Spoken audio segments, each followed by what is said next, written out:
think is important in understanding Korean modernization process. The concept of primitive Taylorism, I would like to emphasize, is quite important.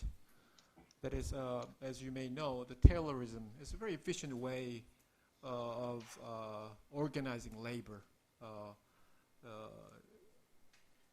The workers will be on the assembly line, and they will be doing their duties. Very fragmented work, but very efficient. And it's mostly very simple labor. And so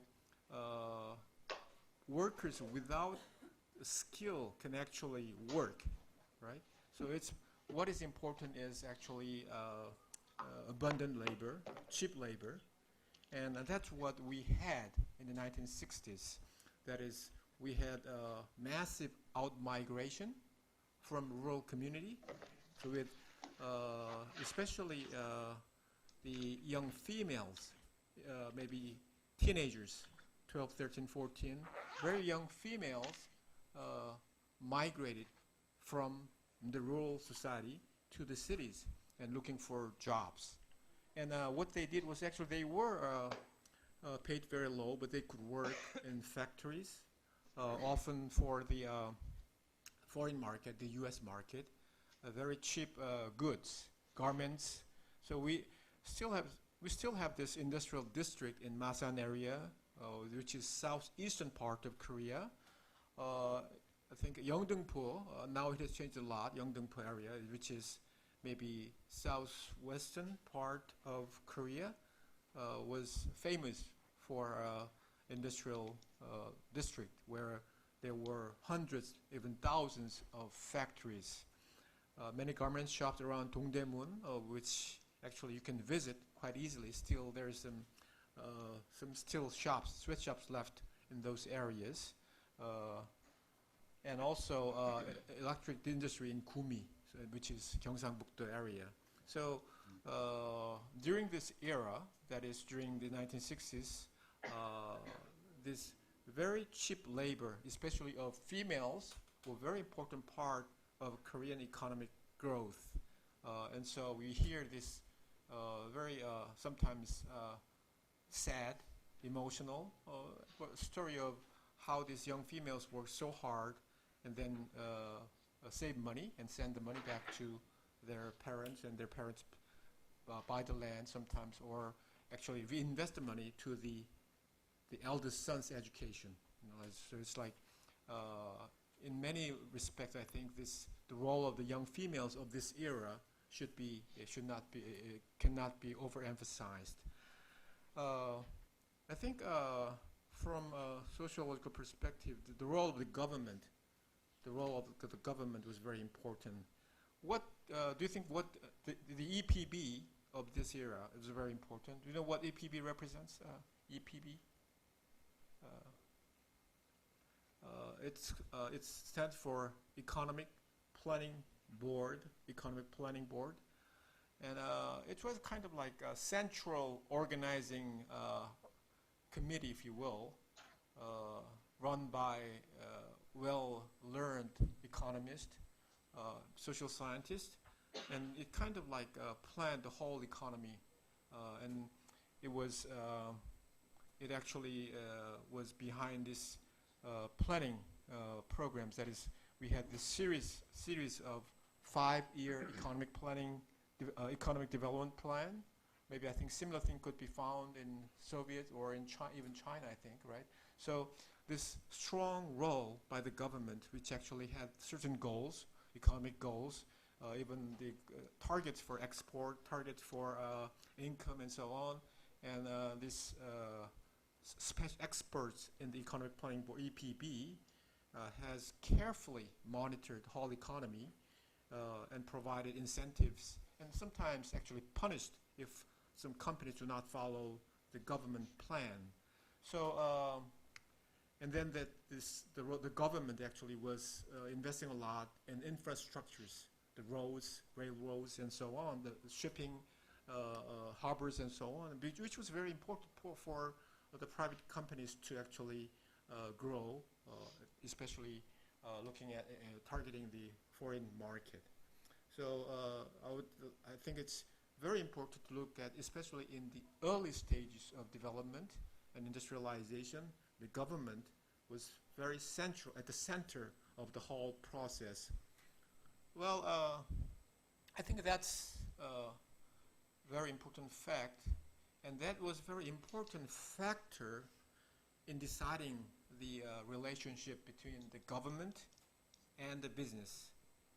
The government and the business. Because from the very beginning, the government had the power.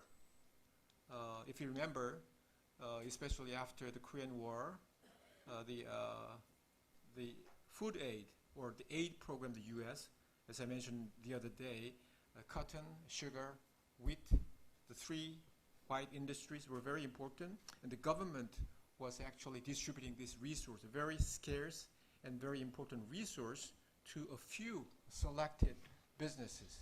Okay, so in that respect, the government had the power over the business, the private sector, and during the 1960s as well, because the government had the capital, money, for, the loan that had borrowed from international financial institutions, it was distributing the capital to a very limited number of the business. But that also meant that the government was actually the big brother. The government was actually had great power of the business. So the business should always be careful not to mingle with, not fight with the government. The government follow the government direction and guide by the government.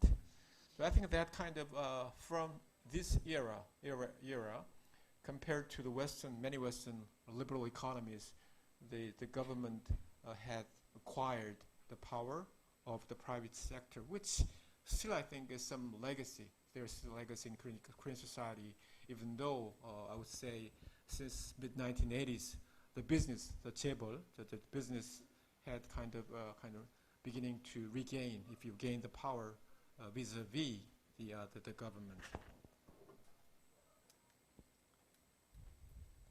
Well, these are some photos. The photo of whom? Who is at the center of this photo? Yes. 크게? Yeah. Who is he? Huh? Park Jung-hee, right? Yeah. Park Jung-hee, who is the father of one of the major candidates in Korea, right? So this kind of shows that the leadership of Park Jung-hee, or the government, central government, was everywhere, and actually he was kind of like promoting the economic development. Of course, while at the same time maybe violating civil rights in many cases. But in terms of the economic mobilization, he really pushed for economic modernization, and also always very concerned or very aware of what's going on in the North Korea. So this competition between two systems was at the center of the everyday life of Koreans and also economic sphere. And with his wife, okay. So he became kind of like maybe a god, if you will, to many Koreans in that era. Okay, maybe a Chinese student can read this character, right? Export Industrial District. So this arranged by the government. They have designated a certain area to industrial district, provided tax incentives and everything, provided many incentive to the business, and most business or factories were producing goods not for domestic market, but for the international market, mostly to the U.S. market. So it was from the very beginning, I would say, Korean economy was very dependent on the foreign market. So it's kind of a strength of the Korean economy, I would say, but at the same time, it makes Korean economy quite vulnerable if there's something wrong with the international trade or international economic system. This was the day that one of the main bridge, because the government was involved in like building roads and bridges and so on. The Namhae Bridge was completed on this particular day, and on that evening he was assassinated. He was killed by one of his allies. Okay, that kind of ended his era, Park Chung-hee's era. I don't want to get into his, when there are a lot of stories to tell about his death, but not very relevant today, I think. Yeah. Okay. Maybe you can Google. Yeah. And from the mid 1970s to mid 1980s, there was a kind of shift. It's export-oriented industrialization, but the emphasis was given, especially from the government perspective. The government was investing a lot in heavy industry, so-called, that is steel industry, shipping, and chemical, construction, and auto industry, which are quite important today for Korean economy, right? Still, as for these more capital-intensive industrialization, the government also was very important. It was very selectively choosing a few businesses and provided many incentives, and actually provided, developed or built infrastructures in certain area. As for steel, which city has become quite developed as a result of the government investment? Yes, Pohang. POSCO, the Pohang steel industry, which is one of the major steel company in Korea, was built during this era, and the government was fully committed to this building of this factories, steel factories in Pohang area, and actually the building infrastructures during the 1970s. Shipbuilding, which city? Yeah. Joseon? Shipping? Goje? Yes, Goje. Okay. The chemical and construction, and so this during this era, many cities around the seashore area were developed, and in terms of the labor structure, it was quite different. That is, during the 1960s and early 1970s, it was light industry, right? Wigs and maybe radios and garments and so on, and the labor that was needed was very cheap young females. It was like out-migration, rural communities to cities such as Seoul, right? Whereas during this era, from mid-1970s to mid-1980s, it was male, because shipping and steel, construction, auto, they needed more male workers. So a lot of male workers actually moved into these cities, and so it was not the concentration into Seoul, but to these new cities, the industrial cities, mostly in southeastern part of Korea, and actually that kind of led to maybe regional uneven development. Okay, so Ulsan, Pohang, these are very big cities which have grown during this era. And one thing to note, that is actually the Middle East. There, because why Middle East? In this particular slide, I said construction boom in the Middle East helped the Korean economy, right? Why suddenly Middle East? Saudi Arabia and like Iran and these countries have become, yeah? Why? 머리를 만지는 거였군요. 나를 이렇게 헷갈리는 거. 예. 아니? 오케이. 연필을 드는 거였군요. Okay, all right. yeah. So why suddenly Middle East? what happened in Middle East during the 1970s? Yes, yes, yes, yes. Yes, can you elaborate? Okay, good. Okay, that's one elaboration. Not really. Yes, oil. There was oil shock, a couple of oil shock in the 1970s. And actually, that was when the Middle East countries were really like booming, economies booming, because oil price went very high, and the revenue really went up, skyrocketed. And then there was this booming of economy in the Middle East area, and they were building roads and buildings and so on. And so many Korean companies, such as Hyundai Construction Company, went there and then earned, like a lot of male workers were sent, if you will. So in the 1960s, maybe was the beginning of Hyundai Construction Company, and many young people went to Vietnam and actually earned foreign dollars.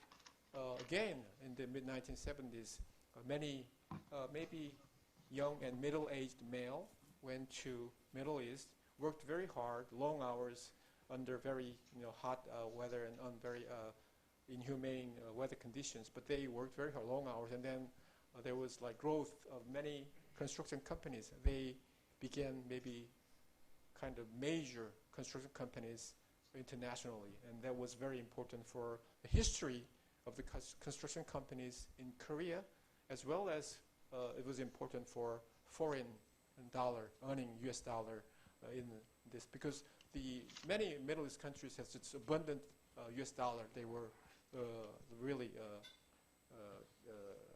earning a dollar, and then it was kind of redirected to Korea by the Middle East construction boom. So this external factors should be also noted. And then, well, I'm just like very quickly moving. It's like 10, 20 years at a time in a couple of minutes. Mid-1980s, 1997. I think this was truly the very happy days, if you will, of Korean society and Korean economy, because everything was going great. So many scholars in the West,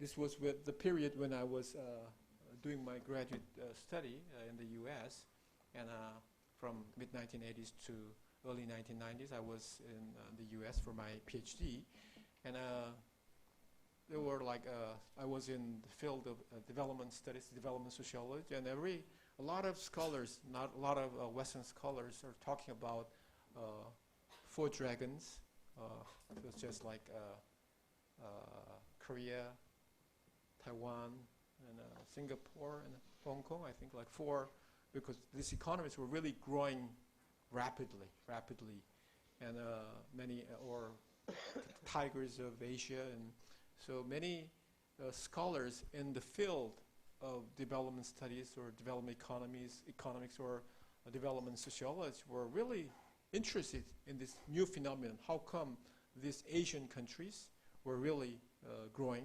fast and developing, and their economies really was vital in that era.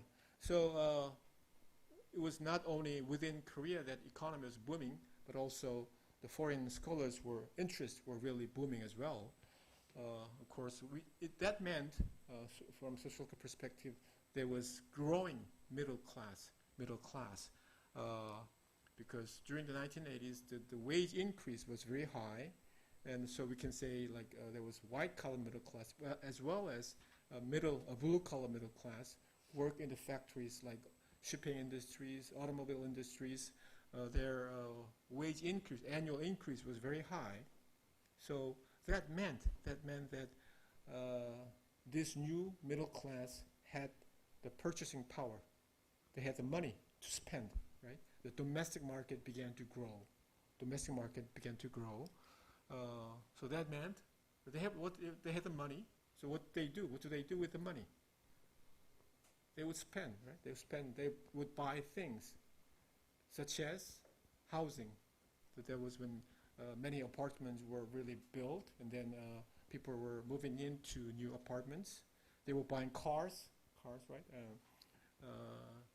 So this expression of my car, so-called my car, that is, each individual began to buy car since mid-1980s. It was a very new phenomenon because before mid-1980s, a car was really a luxury good for only a limited number of people who actually had the chauffeur. If you had a car, you usually had a chauffeur, right? But from the mid-1980s, people began to have their own car, and they would begin to drive by themselves, right? It's like self-driving or whatever, owner driving. So it was a very new phenomenon in Korea in the mid-1980s.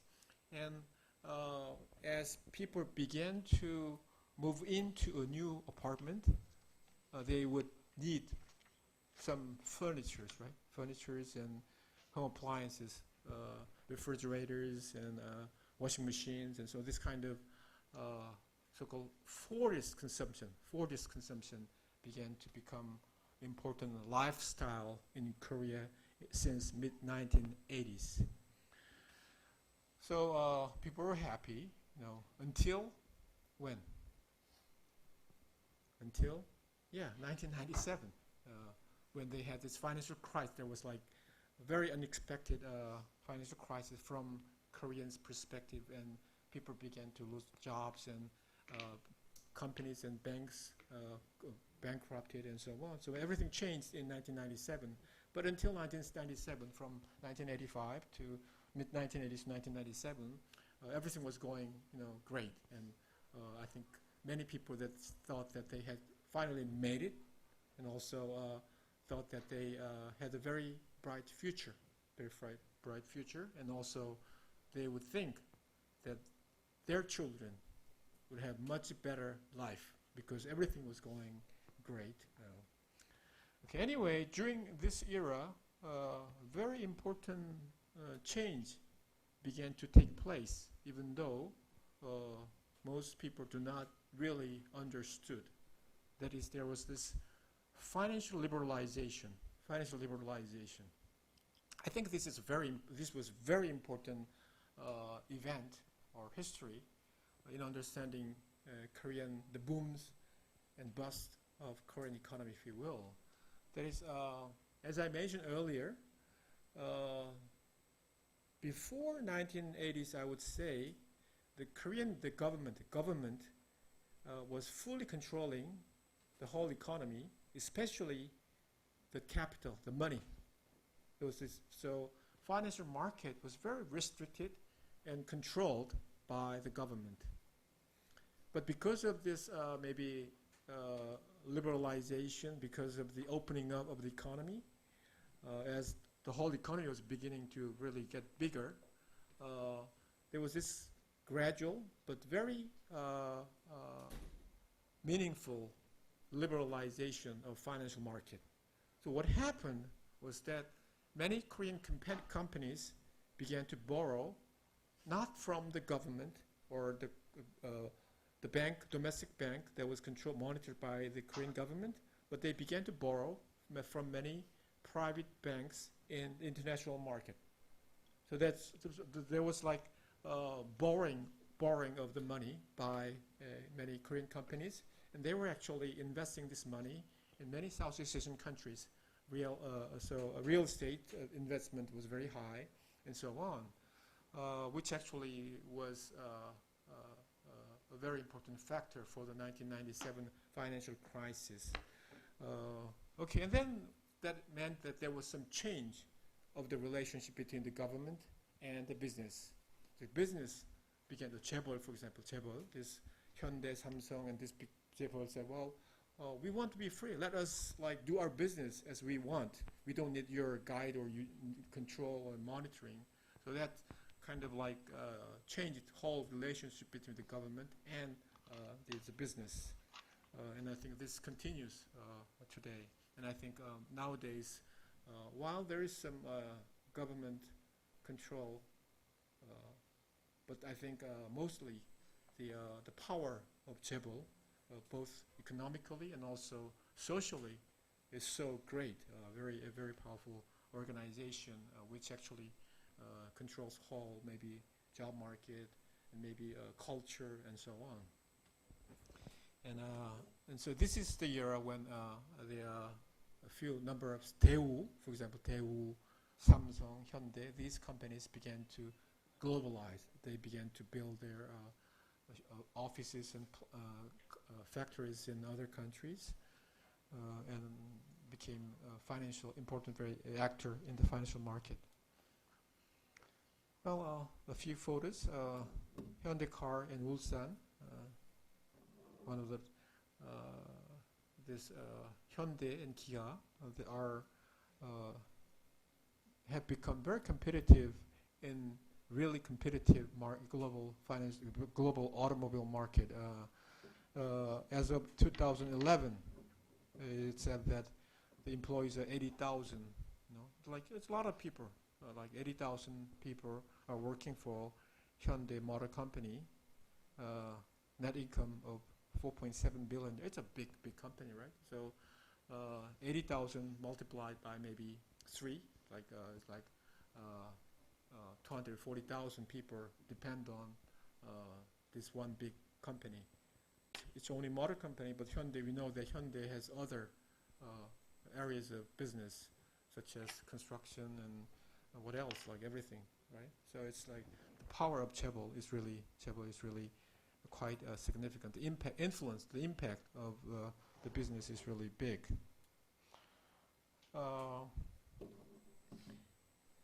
So 1997 was a turning point, I think, for Korean economy and Koreans' optimism. The Koreans were very optimistic before 1997. We were actually in the spring during this, I think, during the early summer of 1997, our family went to Southeast Asia, Singapore and Indonesia, Bali, and so on. It was like we had a very strong dollar. We exchanged to US dollar and then was spending money, and so everything was very cheap, and like we were really enjoying the life. And then a few months later, it was complete like collapse of Southeast Asian economy, which began to actually influence Korean economy in the following few months and year, right? So everything really changed in 1997. Theoretically, I would say there's kind of shift of paradigm. That is, now the market become very important. So everything's, well, the government, the public sector should not play a role. It's very inefficient. The market should be the governing principle, right? No longer the state-led government development strategy. And from 1997 and today, I would say there is kind of process of bipolarization. At societal level, yes. Some people get very rich. Some people get, I would say, many more people got very poor.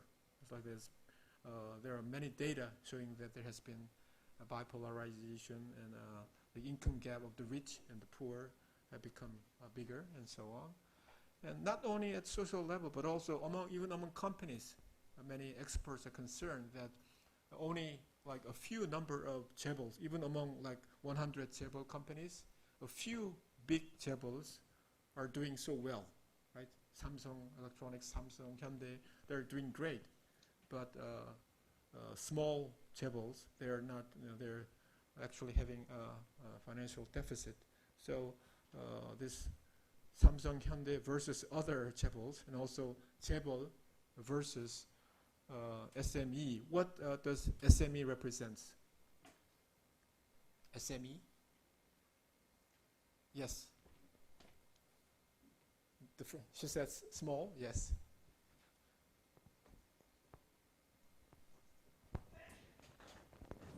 찍어보세요. SME. Market. Small and then what? Okay, you got one right then. Kilo, yes. You read the book. Small and medium enterprises? Yes. Wow. Yes. small and medium enterprises. So you have this very big companies, right? Such as 재벌, but you also have the small and medium enterprises. And so there is even a business, and traditionally I would say compared to Taiwan, for example, Taiwan economy, which was also very vital in the 1980s and 1990s, depends a lot more on small companies. Whereas Korean economy traditionally depends on, there has been always emphasis more on the big companies, 재벌s, and that kind of imbalance have been even exacerbated during and after 1997. So big business, 재벌s, are doing really great, but small and middle enterprises are doing really poor. So there's like, even for workers, for example, the employees, the income gap between the employees of big 재벌s and small and middle enterprises is very big. And I think that's part of the reason that many young college graduates do not want to get a job at small and medium enterprises, small and medium companies. I know that there's kind of mismatching of the working force and company. Many college graduates, for example, students of Korean University, would like to get a job, but get a job not at small but at big and well-paid companies. And always small and medium companies, their owners complain. You know, they have job available, but not many people are actually applying for their positions. So it's a kind of like, it's a problem both the government and the business community aware of, but not very good solution, because there is a great wage gap between two subsectors, and we cannot really complain that young smart people, I would rather work for Samsung than very small company that pays not very much, right? So, and during this era, I think we have to admit that there has kind of paradigm shift. The creativity, innovation, competition, information, these words have become very popular, both in academia as well as in business communities. So there's like very fierce competition. No longer the government or other actors can protect you, so you have to like work hard, and then always this the innovation has become the key word. And I think there has been like it's hard to say why, but Korean, because I'm not an expert on this issue, but somehow Korean business have become really well adapted to the new information economy, if you will. So information, globally, this information industry sector had become very important, and Korean businesses became very competitive in that particular market. And I think that has led to the rise of Samsung Electronics as well, and then LG and other information and electronic companies. Socially, what we can say is during this period, there has been decreasing middle class. Middle class, the concept of middle class is a bit tricky. It's not really, I would say, a sociological, social scientific concept. It's hard to really define it. Often it relies on how people identify, and it actually reflects how people feel about themselves in a particular context. So before 1997, many people identify. Even I think one survey in mid-1990s, I think like 80% of Koreans said that they're middle class, because even though they're not really at the middle in terms of the average income, they were very optimistic. So they would say, well, I'm all right, and I'm really doing well. I'm much better off than I was maybe 2 years, 5 years ago, and I'll be much better off in next 2, 5, 10 years ago. So maybe there was kind of over-representation of the middle class. Whereas to the contrary, today, I think there was a survey a couple of weeks ago, and then many Koreans, I think the percentage of the middle class that self-identifies was 40-some percent, 50-some percent. So much less people feel that they are middle class, and they have kind of redefined, operationalized middle class, saying that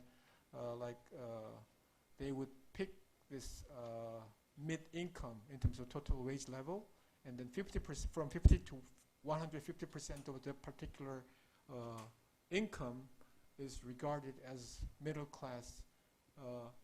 That's the way that they have operationalized. Yeah. Yes, Tila.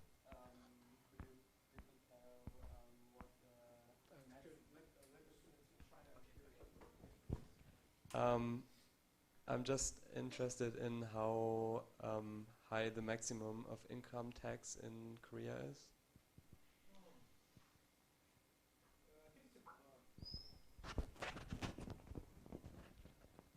Anyone have better idea than I do?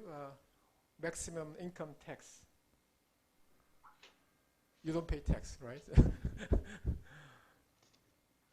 I think it's 38%. Yeah, and there has been some discussion. If you have like a smartphone, why don't you like search? Yeah, that's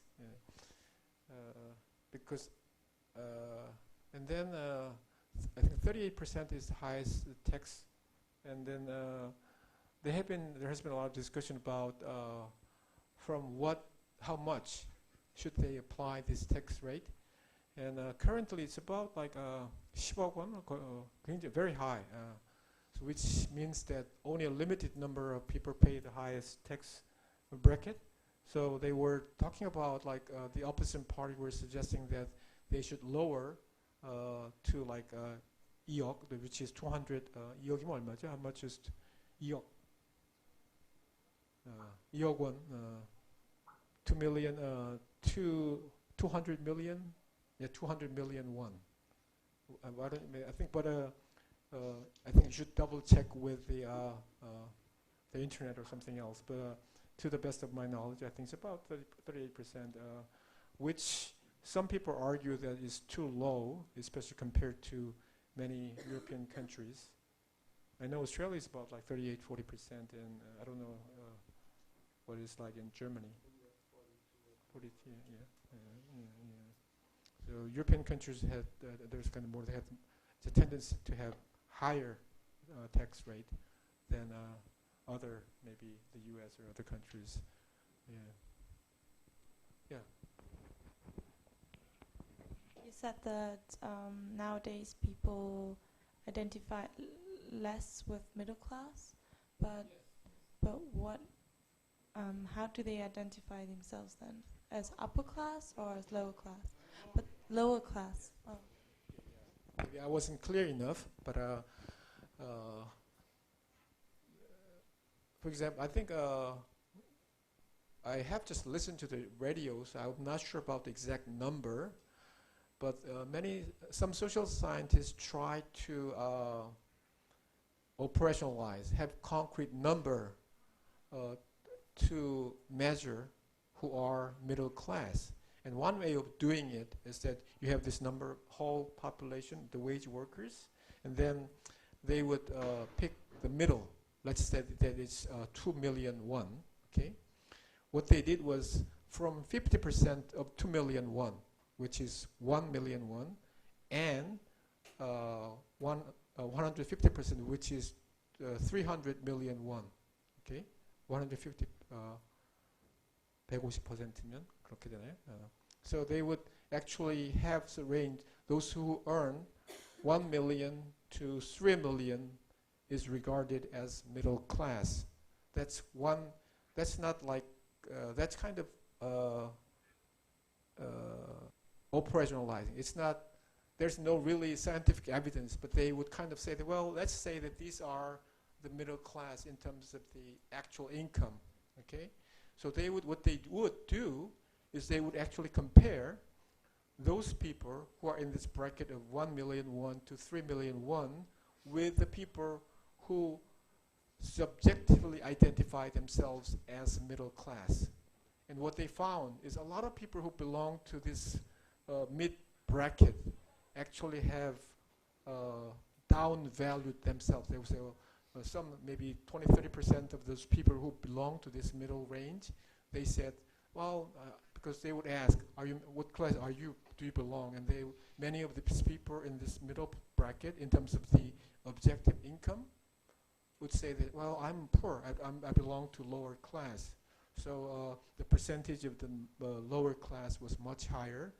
That is, many middle class people, which social scientists defined as middle class, actually have identified themselves that they are not middle class, they are lower class, lower middle class, and so on. Yeah.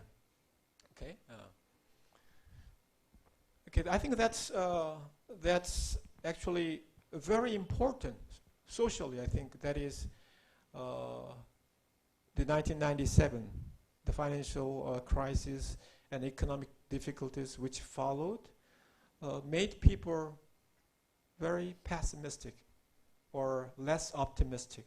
They say, well, future could be very tough, and my children, maybe they cannot be as rich or happy as our generation. And I think personally, I have 2 kids, and one kid, when my daughter is a sophomore in college, and I don't think she's really concerned about future career, getting jobs, and I frankly think that she will not be better off than I am. And so I think many parent generation, my generation, had great concerns about the future of the younger generation, the children's generation. Yeah, and so it's very social psychological. This on the one hand, yes, has been some economic difficulties and unemployment and poverty to some extent. Yes, that's true. But even more important, I think many people began to lose confidence. Well, the future could be quite depressing, and hopefully it could get better. But when I visited China a few weeks ago, and when I was talking to some professors, I realized that Chinese people are very optimistic, and their economy is really getting better every day, every year. And they were building new.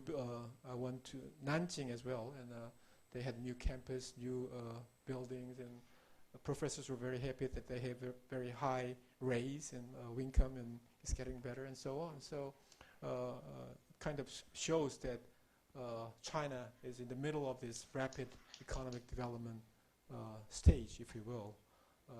Even though I would say that globally the economy is not as good as maybe a few years ago. Yeah.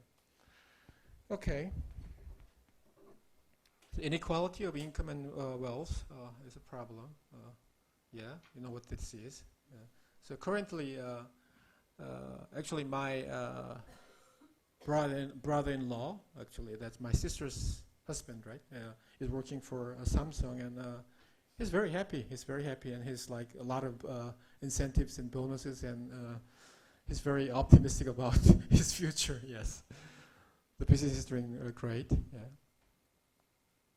So, look at this number. The revenue on $148 billion in 2011, and number of employees, 221,000 people.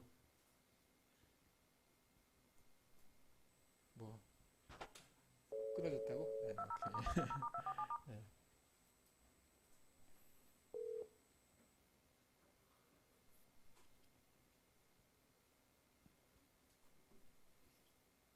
Yes, so Samsung. Some people say that Korea is a Samsung Republic, right? Samsung, there are a number of companies under the Samsung label umbrella. Not only Samsung Electronics, but also there are a number of many subsidiary companies, and who knows how many people work for Samsung, right? It's like maybe hundreds of thousands of people work for Samsung, and then there are many small companies who actually provides goods and services to Samsung. So many, I would say quite a significant percentage of Koreans are directly or indirectly related to Samsung. So whether it's good or not, it's something that is a different issue, but that's the reality of South Korea. It's like a few very big businesses actually are in charge of the whole economy, and often actually society. Yeah. Okay, let's take a 5-minute break. We'll come back at 5:10 Beijing time. Okay. All right. The student in this classroom, excuses, one of the Korean students in this classroom will be invited to Fudan University and to actually meet with the students at Fudan and also have a small workshop. So there will be, I will send you an email to kind of clarify how I will do this, because I have to choose one student from like 30 students, 30 Korean students. So there will be two criteria. One is I will, the test result, the midterm exam, the test result will be one factor. And also I will ask those who want to visit China, Fudan University, from November the 2nd for 2 nights, 3 days. It's fully financially supported by the Korea Foundation. So please like prepare a short proposal, like that you want to go there, and then what you want to do, what you want to talk, because you'll be asked to give maybe about 10-15 minutes talk to the student about Korean society to the Chinese students. So if you are interested in visiting and meeting Chinese students, please do consider and try to prepare a short proposal. I will send an email elaborating what I have just said to the Korean students in this classroom. Okay, but make sure that you have plan, because it will be from Friday, the first Friday of November, to Sunday, and all the travel costs, including bed and meals and airfare, will be supported by the Korea Foundation. Okay, let's try to wrap up the economic change in Korea. We can say that it's a big, I would say, from a development studies perspective, Korean economic development from the 1960s has been a very important phenomenon. That, like, comparatively speaking, compared to many other so-called third world countries, what Koreans have achieved in terms of economic change is quite impressive. Many Western scholars also agree that it's quite impressive change or development. And what are the factors for this kind of economic change in a very short period of time? Well, again, I would have to say that the role of the government was very important. And highly educated human resource, currently almost 80% of the high school graduates go to college. It's just unbelievably high number. It's like maybe too high, I would say. But still, that kind of shows that Koreans, especially Korean parents, in the 1960s and 70s, have been investing and sacrificing so much for their children's education, which had resulted in very highly educated people. The number of PhDs, number of masters in both social and engineering and science and so on is very high per population. So I think that's a very important factor. And of course, we also have this we are very highly populated people, right? But there are so many people in Korea, which could be a demerit, but it helped the early stages of industrialization, because we had the cheap and abundant labor which was important for the early industrialization in the 1960s. And some experts argue that this Confucian ethic emphasizing family, hard work, education, this Confucius ethic was very important. Historical contingency, there is something that was very unique to Korea. There was land reform in the 1950s and 60s, which actually have eliminated the traditional class relations. So everybody became very quite equal, right? Land reform. And the Korean War also, as Bruce Cummings has elaborated, Korean War have equalized everybody in Korea. Everybody was poor. And then so there was like a complete reshuffling of the whole society, which provided opportunities for some highly motivated people and who are able to exploit the opportunity for the economic success. And the role of chaebol, I mean, there could be some critical evaluation. And there are some things that chaebol are doing which are morally wrong. But in terms of, I guess, economic competitiveness, they were very, very competitive. And in our text, in our reading, the author argued that Korean miracle is partly due to the can-do spirit that the leaders of chaebol displayed.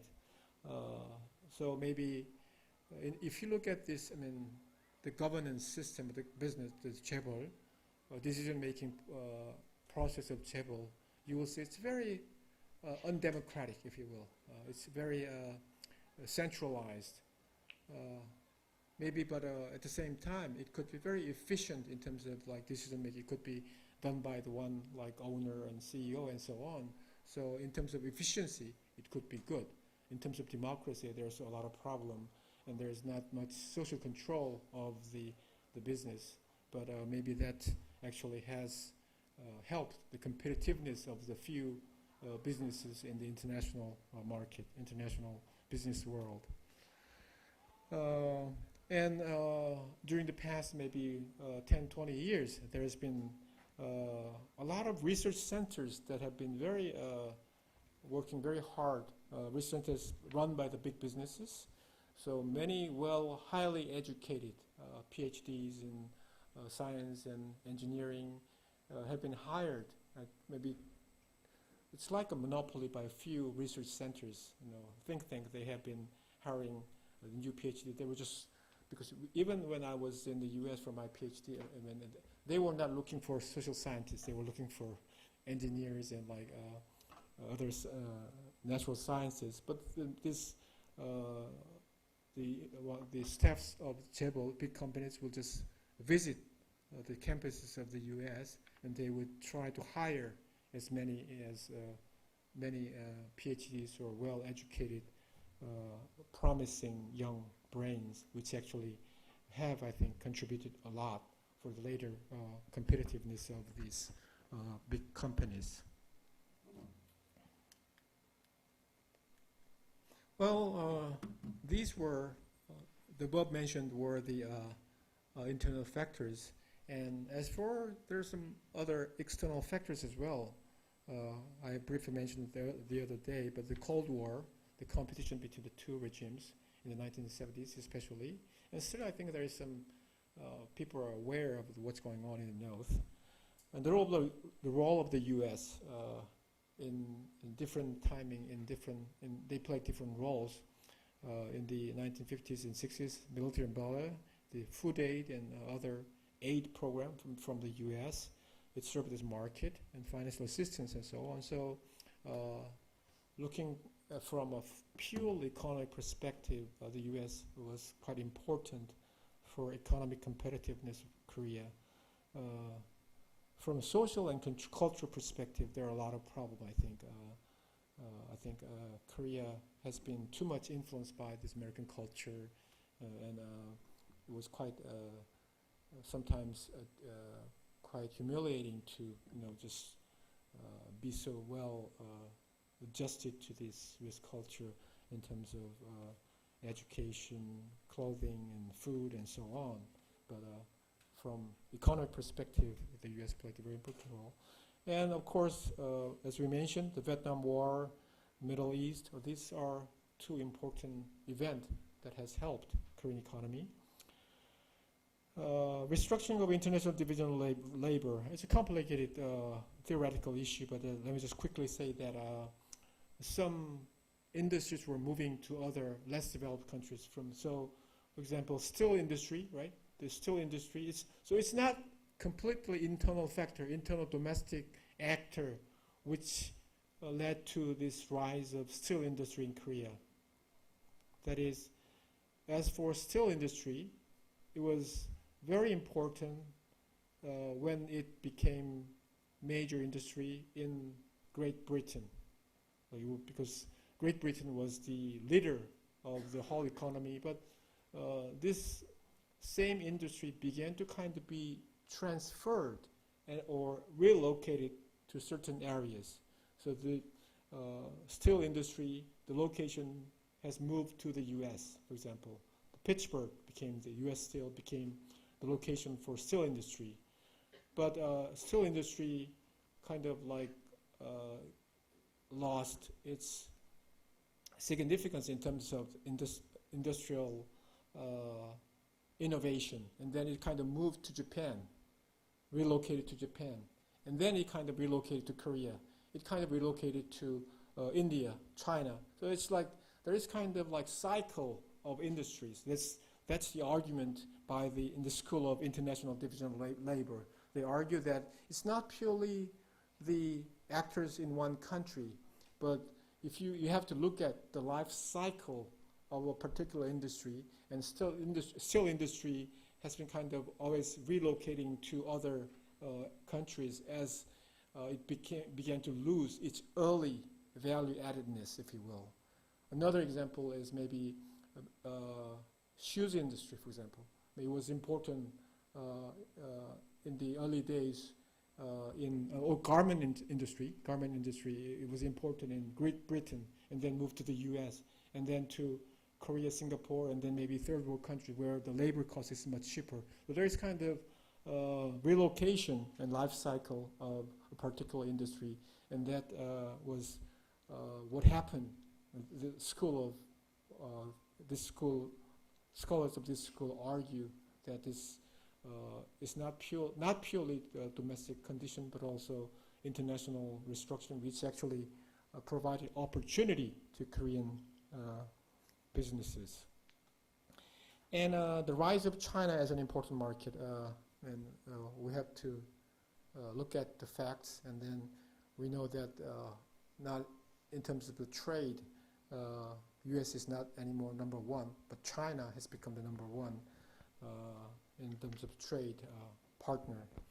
And over the past maybe 20 years, this globalization and trade liberalization, which are very popular all over the world, actually have benefited export-oriented economies. So Korea has been always, from the early stages of industrialization, have depended so much on the international market, and it was able to maintain its competitive edge compared to other less export-oriented or import substitution economies. So I'm sorry that I have not translated this into English. In 1992, the trading partner number one was which country? Let me ask the students in China. You can guess, right? Even though you don't read Hangul. America. Yes, the US was number one. In 2011, even though you don't read Korean character, Hangul, today is Hangul, the Korean character. Which country has become the number one? China. Yes, Jonggo. Okay, Jonggo. Jonggo? Yeah. Jonggo. Yeah. Okay. China has become the number one partner. So I think the partnership between China and Korea will be very important for the prosperity of each country, and hopefully, very diplomatic comments, but hopefully this class could contribute to the friendship between the two countries. Okay? Yeah. Looking forward to meeting you again. Yeah. Okay. So that's all for the economic part. So I think that kind of shows this 50 years of Korean economic change and development, which actually completely have changed Korean society. And let's move on to an issue that is more maybe sociological, I would say. The next issue that we'll be looking at is population changes. As I mentioned earlier in the first couple of sessions, if we want to understand a society, you have to first begin with the people. The people are the very important element of a society, right? So if you want to understand a Korean society, the Korean society, you have to know the people, number of people, how many, what kind of changes do we have? The total population of South Korea. Guess. Yeah. If you can guess the complete number to the last digit, you can go to China. About roughly, yes, 50 million. Yes. Can you tell me the full digit? Okay, that's googling. That's cheating. Yes. Okay. Yeah. Have you found? Yeah. That's different. Yeah. As of 2011. 50,734,284, according to the data provided by Statistics Korea, Bureau of Statistics. So we have 50 million people, which it's only for South Korea. So it's quite a big population compared to what we were in before the decolonization. We used to say that Korean population used to be how many? If it was in the mid-20th century, 1950s, they would say 3천만, which is 30 million, including both South and North. Now it's just for South we have 50 million, so it's quite a big increase over the past 60 years.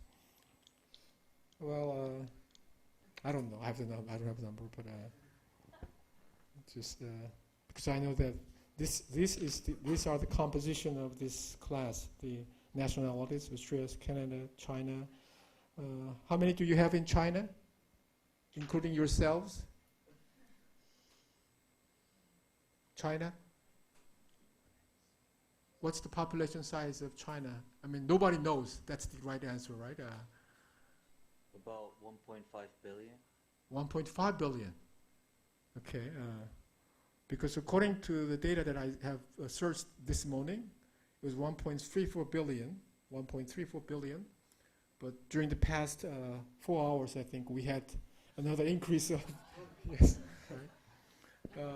But I think I asked this to one of my Chinese students, and actually he told me that maybe the official statistics could be wrong, underrepresenting, because some people who have 2 children cannot register because they have to pay a fine and so on. Quite a high fine. Right? I have asked, how much do you pay? And it's 2 years' salary for if you have one extra child, right? Yeah. So it's quite difficult to have 2 children unless they are minority ethnic group, right? That's what I heard. But anyway, 1.3, 1.5 billion. It's the largest country in the world in terms of population. And I know that Indonesia is quite big in terms of population, right? I know that there's one student from Indonesia. How many? What's the population size? Vanessa, right? Yeah. Can you tell us? Sure. How many? Do you have a microphone?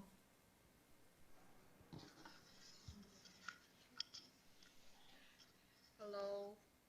Hello. I don't exactly know the population right now because we haven't done the census for a couple of years. But I believe it's the largest sex in the world. largest? Six. The sixth largest populated country in the world. Sixth largest. Okay, yeah. Do you know the actual number? Roughly? Roughly, I don't remember, sir. Sorry. Okay, yeah. No, that's all right. Yes. I don't know either, so you don't have to be sorry. Okay. Yes. Yeah. Actually, I was looking at, but I didn't put the numbers. But I know that what I want to say here is that population is important in understanding a society, and the number actually reflects a lot of things, and that's what we'll do here. Yes, I have this number here. So this is also in Korean. Today is Hangul, the Korean alphabet day. Please learn Korean characters. But you can guess, since all of you are very bright students, you can guess. On the left, that's a country.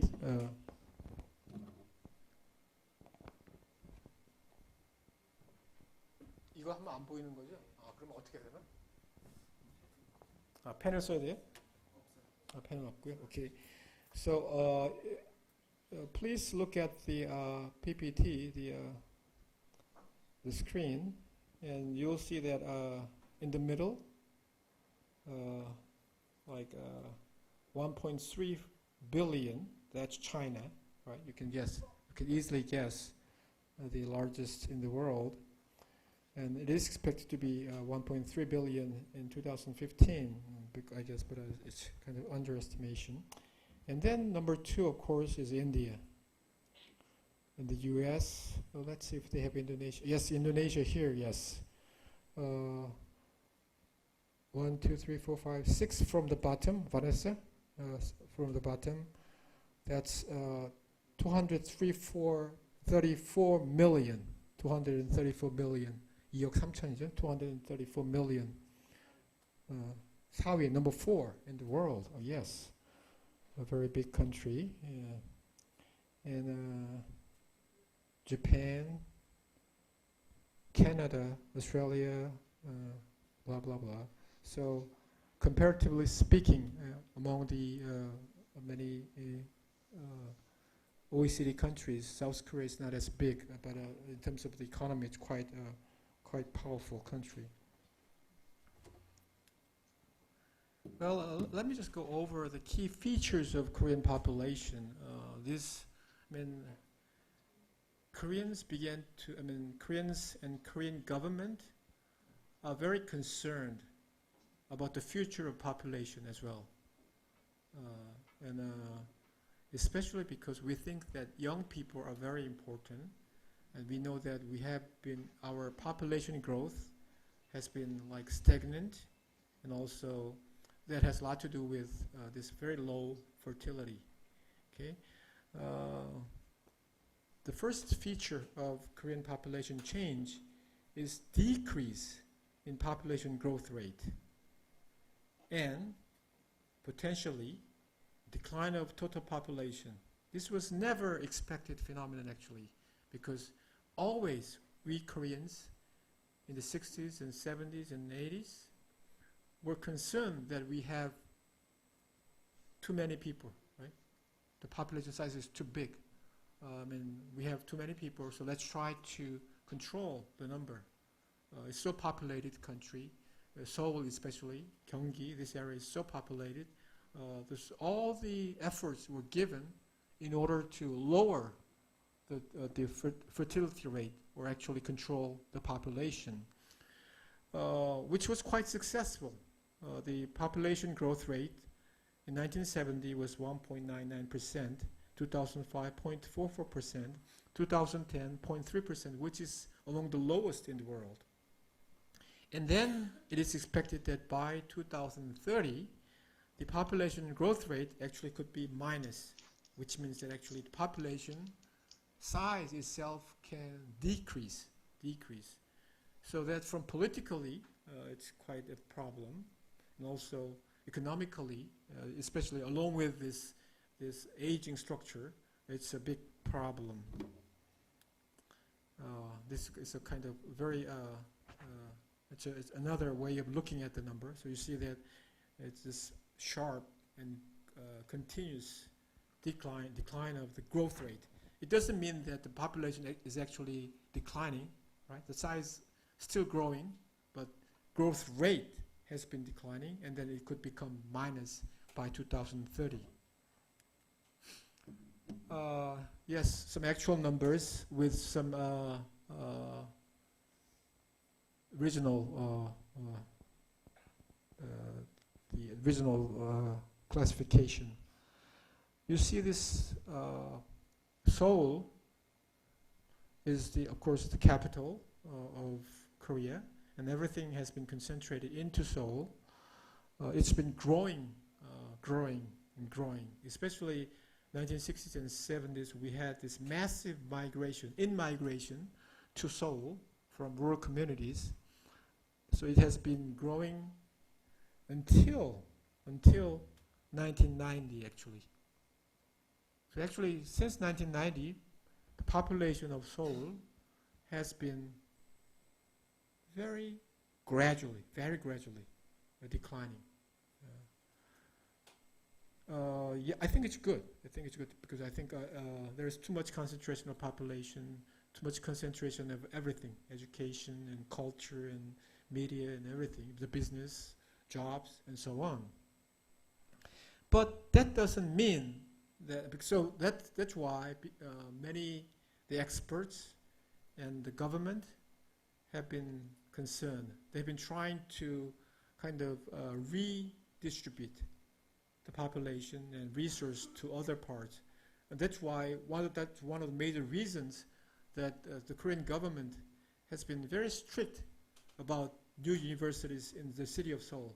They wouldn't allow the establishment of new universities or increase of the college student size in Seoul. They would say that, well, because the government thought that there are too many universities in Seoul already. Let's try to relocate. There has been some efforts by the Korean government to relocate Seoul National University, some major universities to other parts of Korea, because they thought that it would kind of lead to relocation of population. That's why the Korean government has allowed a couple of some major universities, such as Seoul Yonsei University and Korean University, to have campus in the middle part of Korea. For example, Korean University have second campus at Sejong now. It's like Jochiwon. The initial plan was to have to move the whole university to Jochiwon area, the second campus, or to have Yonsei University to Wonju, which is second campus. But no faculty members, no students, no alumni want to move. So now we have two different universities at two places, and even though the name is same, the students would not really consider it's like really part of the same university. So it's like it kind of shows that how everyone just want to be in Seoul. Like, so no university want to move to other parts of Korea at the moment, yes, until today. So does that mean that does the fact that the population of Seoul has been declining, does that mean that there's been less centralization of everything? No, because actually Gyeonggi-do, which is like nearby, it's a surrounding province of Seoul, surrounding place of Seoul, is becoming second Seoul, like so Ilsan, Bundang, and Incheon, all this Gyeonggi-do area, nearby Seoul area, there's been kind of more people. You can see that Gyeonggi-do had 4.9 million in 1980. It continued to grow, and by 2010, we have more than 11 million people, right? So it's like second Seoul. I mean, in part because the housing price is so high in Seoul. They had many of the people had to like live in Gyeonggi-do area. but most of them will commute to Seoul to work in Seoul. There have been massive plan to build big apartment areas in the new towns, such as Ilsan, Bundang area. But I would say most residents there work in Seoul, and then kind of they go back to sleep. So it's like still part of Seoul. So now currently more than 20 million, you add up Seoul and Gyeonggi-do, live in the central part of Korea. And I think that this kind of concentration of population would probably continue for the next 10, 20 years, because still everything, opportunities, especially jobs, are more available in this area. And then the top universities, the education is very important for location of for people, and many people think that it's better to have their children and everything in Seoul or nearby Seoul.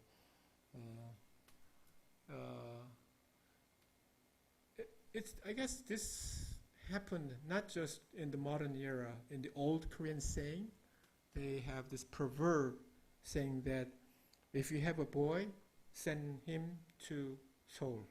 It's like maybe hundreds of years old. Like, so from even during the Joseon dynasty, maybe if they have the son, they would send their son to get good education in the capitals of Korea.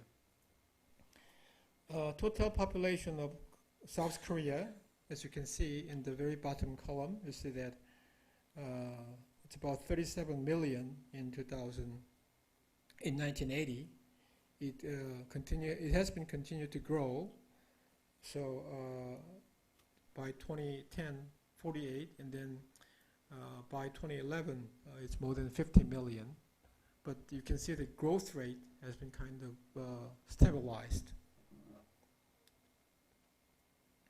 Another feature of Korean population is changing sex ratio at birth. I have discussed this issue, and I was giving an introduction, so let me just quickly go over. The average sex ratio of Korea was very high in mid-1990s. So it will be very interesting to see what will happen to this particular age group, the cohort. Most of you were born, I guess, from late 1980s to mid-1990s, or mid-1990s, right? Or yes, I think probably. So many of you, I think, belong to this group, which had this high boy preference and high sex ratio. Sex ratio, of course, is like number of males per 100 females, remember, right? And then you can see that what's going to happen. I mean, it's like if you have this cohort age group from 1990 to maybe mid-1990s, which had much greater number of boys, males, then I think that will, I know that there has been some problem when some of you went to primary school, for example. At primary school, you will sit by a couple, like by two. For example, just like Tilo, right? This is exactly, I think, how the school seats are arranged at the primary school in Korea. So two students as a pair. So usually, these intergender arrangement are made. So male, female, yes, good. Male, female, yes, good. Male, female, yes, good. Male, female, that's not going to work. Okay, so you have to be. But what happened actually in those days was that you had excess number of males, excess number of boys. So some boys were always unhappy. They wanted to sit with a girl, but somehow there was like more boys. So if you do not behave well, the teacher will say, well, next week you will be sitting with another boy. Okay, so that's one way of punishment. That yes, that's a very simple. It's not very serious phenomenon at elementary school. I mean, it could be very serious for the children, but socially, but what's going to happen in the future if you grow up and then you become in the 20s, and maybe if you want to get married, and it will be difficult. I mean, in the job market, I don't know. It's like this kind of gender imbalance. What would be the impact of this sex imbalance? It's a good, interesting sociological question in the labor market, in the marriage market, if you will, and what's going to happen. Yeah. So it will be interesting to observe and trace this change over time. Okay, you already have seen this table, so we know that many Koreans preferred a boy, and the sex ratio was very high, especially the child was the third boy. This is more graphic presentation of what we have observed, right?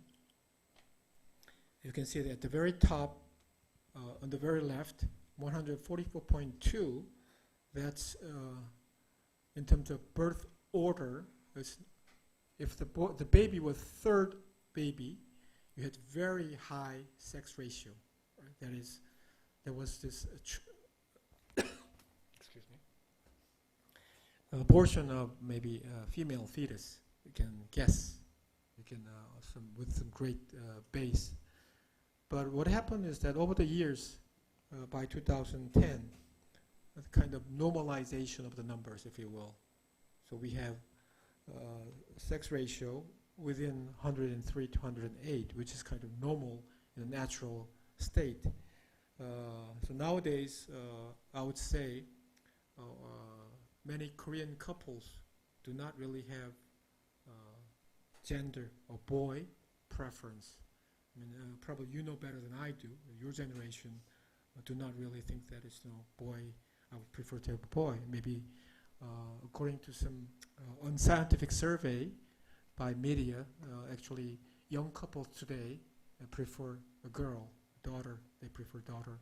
It's much fun to raise, and it's much less expensive to have them get married and so on. So it's I heard that many young couples would prefer to have a girl than a boy. So that kind of shows that how Korean society is moving from maybe more traditional Confucius culture to more maybe individualized, more westernized society. Another important issue when we are looking at the Korean population is increasing life expectancy. People live longer. It's a blessing, but I think at the same time it's a really serious problem. And it's just, in 1970s, the females, of course, females always live longer than males.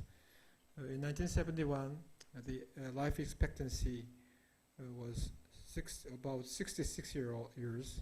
So if you were born in 1971, you were looking at 66.1 year. In 2010, the life expectancy is 84.1 for females. Males, 77.2. So over the past 30 years, the life expectancy has increased by almost 28 years as for females, right? It's a big, big change in a very short period of time. It's amazingly fast, actually.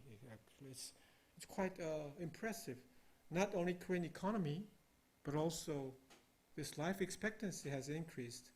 It's quite, I don't know how it happened, actually. It's because, as you can see, this is another table.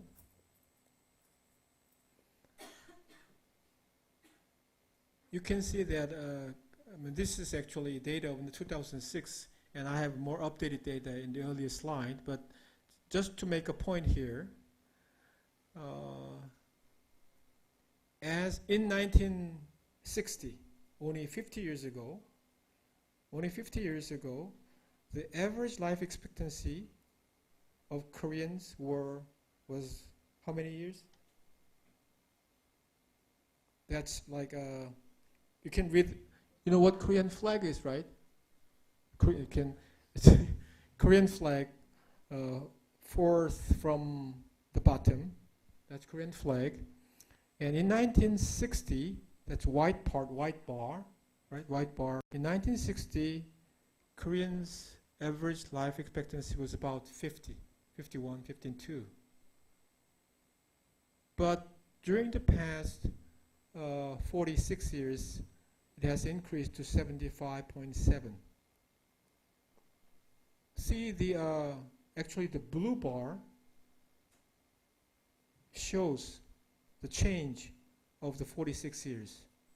You can see that the blue bar is very short as for England, OECD average, and so on. But Korea has a very long blue bar, which actually shows that Koreans, in a very short span of time, has gained years very much, right, in terms of their life. And actually, so this graph actually shows this how rapidly Koreans have been living longer, right?